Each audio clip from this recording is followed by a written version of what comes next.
রাজশাহীর মোহনপুরে নিরাপত্তারক্ষী ও শ্রমিকদের অস্ত্রের মুখে জিম্মি করে কোল্ড স্টোরেজে ডাকাতির ঘটনায় জড়িত দুইজনকে গ্রেফতার করেছে সিআইডি। গত ৭ আগস্ট রাত ১:৩০ দিকে মোহনপুর উপজেলার গাঙ্গোপাড়া গ্রামে অবস্থিত দেশ কোল্ড স্টোরেজ প্রাইভেট লিমিটেডে প্রায় ৩০ থেকে ৩৫ জনের ডাকাত দল প্রবেশ করে। তারা প্রধান গেটের তালা ভেঙে ভেতরে ঢুকে দুই নিরাপত্তা প্রহরীর হাত পা ও চোখ বেঁধে গ্যারেজে ফেলে রাখে। এরপর ট্রাক নিয়ে ভেতরে ঢুকে লেবার কোয়ার্টারে ঘুমিয়ে থাকা ১৮ জন শ্রমিককে অস্ত্রের মুখে জিম্মি করে বেঁধে ফেলে। ডাকাত দল অফিস কক্ষ ও আলমারি ভেঙে নগদ ৩,৩৩,০০০ টাকা ও পাওয়ার হাউসের মূল্যবান যন্ত্রপাতি সহ মোট ৬৩ লাখ টাকার মালামাল লুট করে নিয়ে যায়। ঘটনার পর মোহনপুর থানায় ডাকাতি মামলা দায়ের হয়। সিআইডি রাজশাহী মেট্রো ও জেলার বিশেষ টিম তথ্য প্রযুক্তি ও গোপন সূত্রের ভিত্তিতে ঢাকা জেলার আশুলিয়া ও গাজীপুর জেলার কোলাদাড়ি এলাকায় অভিযান চালিয়ে সিরাজগঞ্জ জেলার বাসিন্দা মোহাম্মদ সাজেদুল শেখ ৩৫ বছর ও মোহাম্মদ রুবেল ১৯ বছরকে গ্রেফতার করে।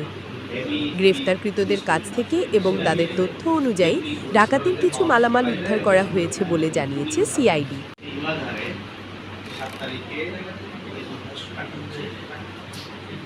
এবং ডাকাতরা সংখ্যাটা এই মুহূর্তে পাচ্ছি না, তবে সংখ্যার ডাকাত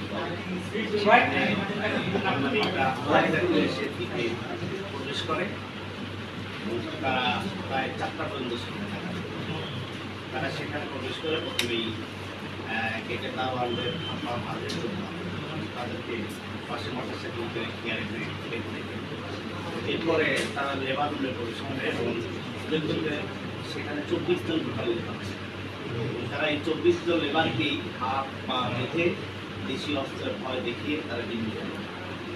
এরপরে তারা কোল্ড স্টোরেজের পিছনে কোল্ড স্টোরেজে অপারেটিং রুম আছে, সেখানে হেভি ইনস্ট্রুমেন্ট আছে, মেশিনারি আছে, যেগুলি কোল্ড স্টোরেজে পাওয়ার সাপ্লাই দেয় এবং কুলিং সাপ্লাই। বেসিক্যালি টার্গেট ছিল সেটাই, সেখানে এই হেভি মেশিনারিসের কিছু সফিস্টিকেটেড যন্ত্রাংশ আছে, আছে সেখানে। এছাড়া হেভি কিছু পাওয়ার তার আছে, অনেক দামি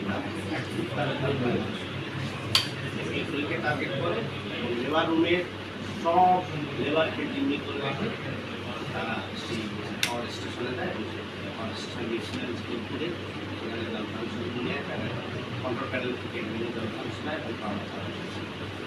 এই কাজটি শেষ হলে তারা আবার লেবার রুমে ফিরে আসে এবং প্রত্যেকটা লেবারের কাছে যার কাছে যাচ্ছে তার কাছে ১,০০০, তার কাছে ২,০০০, তার কাছে ৫০০, প্রত্যেকের কাছ থেকে টাকা পয়সা নিতে থাকে।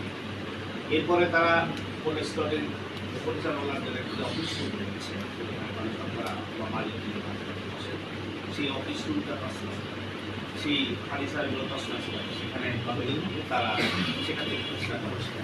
এইভাবে তারা মোট ৩,৩০,০০০ টাকা নগদ ক্যাশ এবং এই ৩,৩০,০০০ টাকা নগদ ক্যাশ এবং যে টোটাল তারা আছে প্রায় মূল্য প্রায় ৬৩ লক্ষ টাকা বলে আমরা অনুমান করেছি। তো এই ঘটনা রাতে ঘটার পরে আমরা সকালে নিউজ পাই, আমরা ইনস্ট্যান্টলি সেটাকে রেসপন্স করি এবং আমার সিআইডি সেই ২৪টি আমার